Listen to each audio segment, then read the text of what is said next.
ನನ್ನ ಇವತ್ತಿನ ಉಪಹಾರ ನಮ್ಮ ಮಲ್ಲಿಕಾ ವೆಜ್‌ನಲ್ಲಿ ತಯಾರಾದಂಥ ಬಿಸಿ ಬಿಸಿಯಾದಂಥ ಮಂಗಳೂರು ಬನ್ಸ್ ಮತ್ತು ಕಾಯಿ ಚಟ್ನಿ, ಬನಾರಸ್ ಆಲೂ ಚೆನ್ನ ಸಾಗು. ನೋಡಿ, ಇವತ್ತು ನಮ್ಮ ಮಲ್ಲಿಕಾ ವೆಜ್‌ನಲ್ಲಿ ಬೆಳ್ಳಂಬೆಳಗ್ಗೆ ತಯಾರಾದಂಥ ಬಿಸಿ ಬಿಸಿಯಾದಂಥ ಮಂಗಳೂರು ಬನ್ಸ್ ನಂಬರ್ ಒನ್ ರುಚಿ.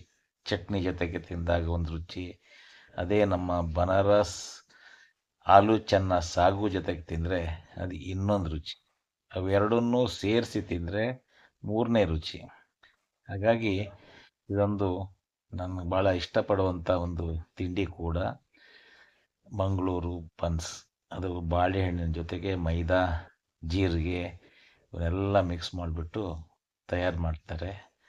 ಶುದ್ಧವಾದಂಥ ಎಣ್ಣೆಯಲ್ಲಿ ಬೆಳ್ಳಂಬೆಳಗ್ಗೆ ನಮ್ಮಲ್ಲಿ ಬನ್ಸ್, ಮಂಗಳೂರು ಬನ್ಸ್ ರೆಡಿ ಆಗುತ್ತೆ. ಮತ್ತು ಸಂಜೆ ಇನ್ನೊಮ್ಮೆ 4 ಗಂಟೆ ಮೇಲೆ ಮತ್ತೆ ಬನ್ಸನ್ನು ತಯಾರಿ ಮಾಡಿ ಗ್ರಾಹಕರಿಗೆ ಕೊಡ್ತಾರೆ. ಇದು ನಮ್ಮ ಮಲ್ಲಿಕಾ ವೆಜ್ನ ಒಂದು ವಿಶೇಷ ತಿಂಡಿಯಾಗಿ ಗ್ರಾಹಕರಿಗೆ ಸಿಗ್ತಾ ಇದೆ. ನೀವು ಒಮ್ಮೆ ಈ ಕಡೆ ಬಂದಾಗ ಮಲ್ಲಿಕಾ ವೆಜ್ಗೆ ಭೇಟಿ ಮಾಡಿ ಇದರ ಒಂದು ರುಚಿ ನೋಡಿ ನಿಮ್ಮ ಅಭಿಪ್ರಾಯಗಳನ್ನು ಹೇಳಬೇಕು ಅಂತ ನಾನು ವಿನಂತಿ ಮಾಡ್ತೀನಿ.